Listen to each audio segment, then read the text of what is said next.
Hi guys, so you join me on day 5 within this game, day 5 or 6. I've been transported straight into this stream from the house, and I have a giant fish, so that's quite cool. And then we've got little fishies in here as well, and they're not normally here, so... And this giant fish one is new to me, I've never seen it before. Oh, there you go.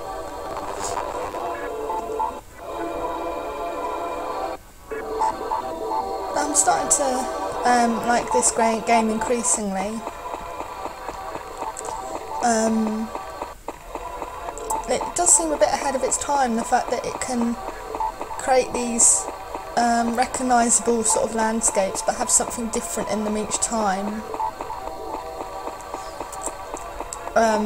It's not like the normal PlayStation game where if you were to follow a walkthrough it's very formulaic. You can't really do a walkthrough for this, I mean it has no goal anyway, but you can't sort of direct people to go and see something in particular. You'll see some videos where such and such happens, and then you'll see a video that seems to be taking place in the same location, and that thing won't happen. So like the man lying in the road in the last video didn't happen the first time I went to that world. The first time I went to that world, there was a car that appeared from nowhere and drove off into the lake. That's a weird noise. Right. Oh.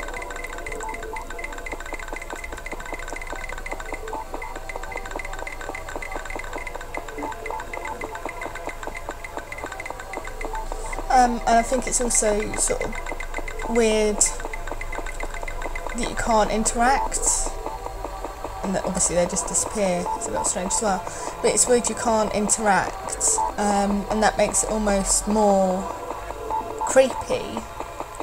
Is obviously when you have real dreams you can often interact, and there's a sort of recognisable, you know, about the people you're speaking to. Not that people on here necessarily are particularly scary. Yeah, they appear out of nowhere, and scary stuff happens to them, like the guy lying in the road and stuff, but they're not a nightmare fuel in itself. It's a bit like Alice in Wonderland. People come and go so strangely here. The little things that are following just disappeared. But even though it's obviously, you can see from the style of the buildings, this particular landscape is sort of Japanese themed, as most of them are, because obviously it's created in Japan. It's not unfamiliar to you as a player,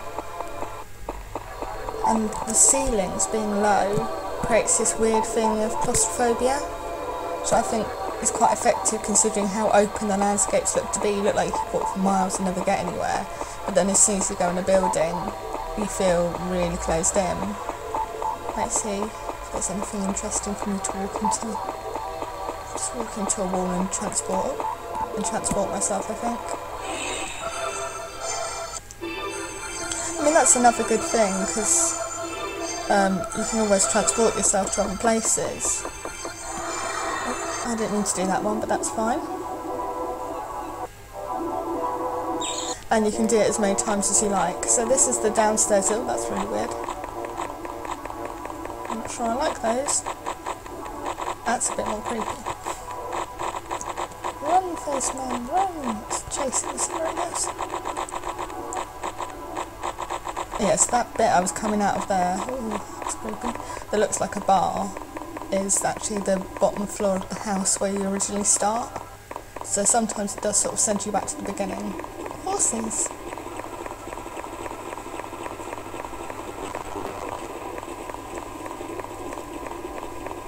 You can spend a lot of time, just like you can in normal dreams, in this game, chasing things that disappeared, that when you get to them, there's nothing significant about them, they're just doing whatever, and I have caught up with those horses before, and nothing particular happens, but they do seem to fade out, and you can again walk into them and create the next step of a dream.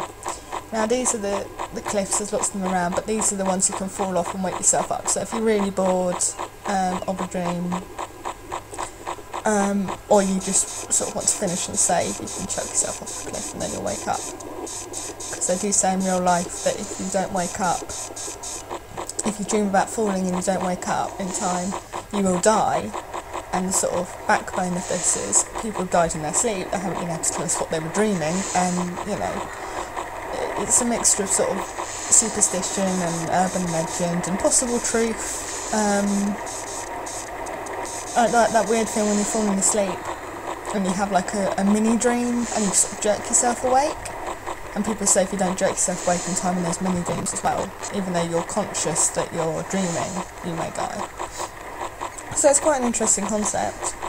This game seems to have developed, you know, if you fall, you have to wake up. I was getting a bit bored walking through grass looking for horses. Oh, this is one of the more trippy. I guess it wouldn't be trippy if you were a child, because this looks quite normal to what a child would see. But to an adult, it's quite trippy. A little bit strange. I mean, they're all a little bit bizarre. I mean, I wish you could like jump and stuff in this game, because it'd be really interesting to jump on those platforms. But I guess that would sort of change the nature of the program. You're not meant to be able to climb things and interact with your surroundings. Oh, I hate this water. Actually.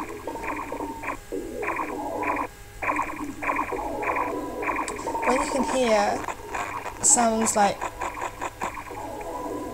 that, it normally means something on this area is moving. So like when I heard the weird sort of noise the last time and the guys were skipping past.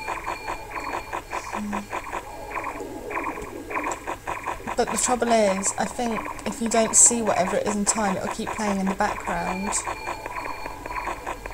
and you won't see it, it'll just disappear of its own accord. I don't think the game is sort of responsive to the player having to see what was going on in order to identify it, which makes it even more mysterious. It's like being in a house you think is empty and then hearing a noise, and the noise could have been made whether you were there or not, you know.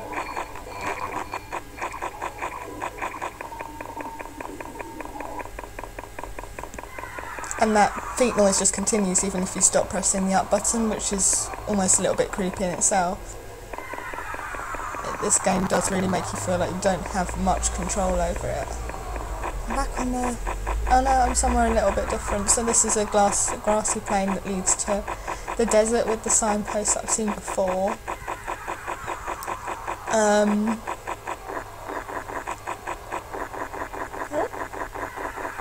That may be my dream done.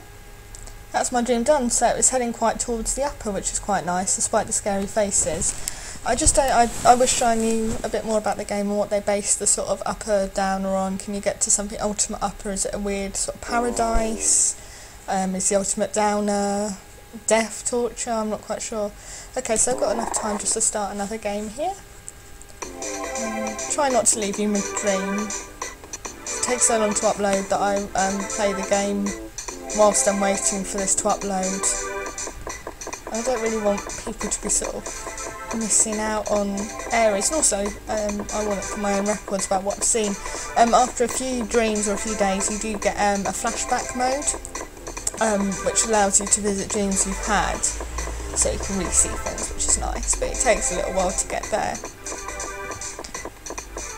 This one's really annoying. You sometimes get transported to this where you can't, it seems to be the same building as before, but you can't go downstairs, you only go up, and there's nowhere to go once you get up there, so you just walk into things in the hopes that you will get transferred somewhere more interesting. Ugh, getting really fed up with this grassy plain, you know. Just walk into a tree and get this over and done with.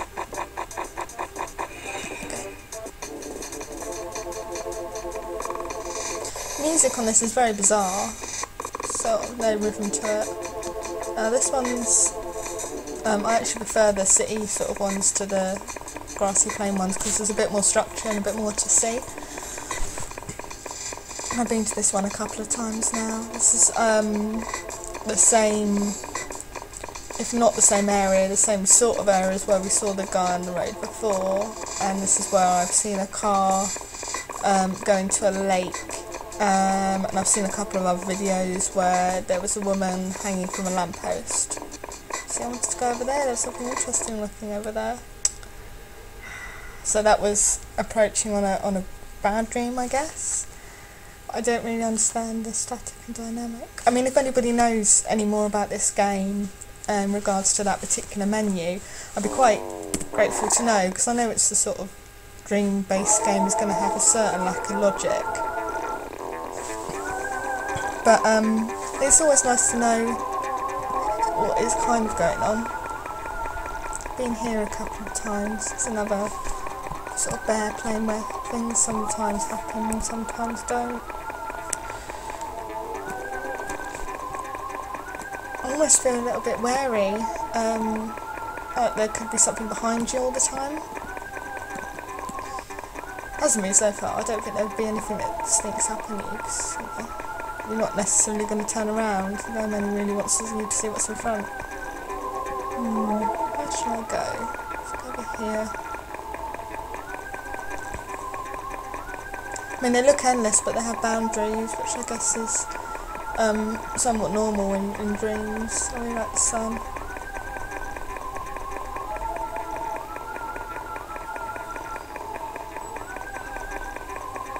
I do like the foot noises. I think they're really quite cute, and it's sort of, I think if you didn't have that noise, you'd probably end up feeling quite alone in this game, with just the sort of slightly weird background music and the occasional noise of something else being around.